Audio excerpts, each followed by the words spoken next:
Game 6 between the Montreal Canadiens and Toronto Maple Leafs takes place tonight from the Bell Centre in Montreal. That's Aaron Ward, Shane Kelly. I'm David Pagnotta, and our playoff coverage is brought to you by BitBuy, Canada's #1 cryptocurrency platform.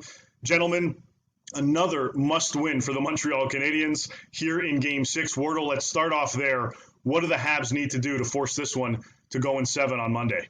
Well, I think there's a little bit of an interesting twist for Ducharme, right? He comes out with a big win, and I think he expected to stay with the same lineup, but the injury to Merrill presents a little bit of a challenge for him, right? So what his options are is youth, and more youth. Now Kulak gets put back into this lineup. Gustafsson is basically in, and he's a key cog right now. So now on the bottom end, you have two very young guys. Montreal's got to come with the same mentality. I think for Toronto, again, a game time decision, but you've got to mess with your lineup a little bit. Foligno possibly coming in, what that dynamic adds. Maybe some physicality, maybe some pushback to what you saw from Montreal's successes in the last game. But overall, Toronto has to change their approach to this game, knowing that Montreal started Game 7 last game, and they were clearly caught off guard and didn't catch up in that game till the tail end and forcing it to go to overtime. So Toronto, it's a maturity, it's a psychological approach to this game that has to be adapted to. Yeah, to me, once the Leafs adjusted to what Montreal was trying to do in that game, this series looked like almost every other game. The Leafs, again, controlled possession. They controlled the expected goals. They're 52% in the series for possession. They're 60% for expected goals. They're 60% for slot shots. So I actually don't think they need to change a whole heck of a lot. They've also outscored the Canadiens 15-9 in the series. So, yeah, the Canadiens had a great period and a half, 2 periods, but once Toronto adjusted, it kind of played out as you would expect.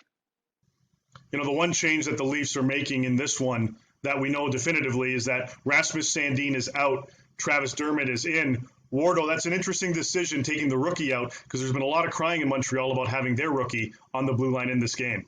Yeah, I think it's a perfect example for Habs fans to look at what's going on in Toronto and realize sometimes youth can bite you in the butt. And putting a guy like Romanov, as great as his skill set is, as great as his skating is, it's that mental maturity of playing a game that can bite you in the rear end. And this is exactly what happened to Sandin. You see the number of turnovers, the lack of maybe composure in the moment, knowing where a veteran player gets the puck and just smart enough to get rid of it. He tried to do too much. So now you have a guy in Kulak who's had a good amount of experience through this series already. Gustafsson gets his 1 game under his belt. I think Romanov is too much of a risk for Montreal to insert at this point, and Ducharme goes with it. The funniest part of all this, I think, is for all the Montreal fan base, never did they actually think that it would take till 2021 to hear the name Galchenyuk to Caulfield to Suzuki for the winning goal. I don't understand why you wouldn't put Romanov in at this point. Like, the Leafs still scored 3 goals on you last game, and have scored 3 goals in all but one of the games, at least this series. Like, what do you have to lose at this point putting him in? Yeah, you won 4-3. But it's not like it was a 4-3 where, Toronto was completely outplayed and got a couple lucky bounces. Halfway through this game, they took control again. So why not take a chance on the kid? Okay, well, I'll answer your question. Your question is they got 3 goals scored against him. If you look at his body work in the last 4 weeks of hockey, he was a positional disaster for the Montreal Canadiens. That's it. And so your fear is, are you going to go from a leak to a flood when you put the guy out there?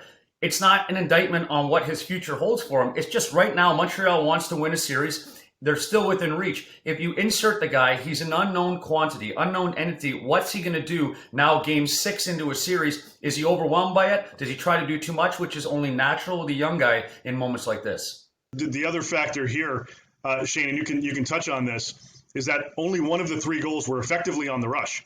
Like, Marner came in and Price chased him a little bit, while the other 2 goals from Muzzin were basically by the point. Galchenyuk took the shot, Muzzin tipped it in. So it wasn't like there were too many odd man rushes that they gave up. So I would imagine that Montreal would want to eliminate that possibility in this game, and that's why Romanov's not in.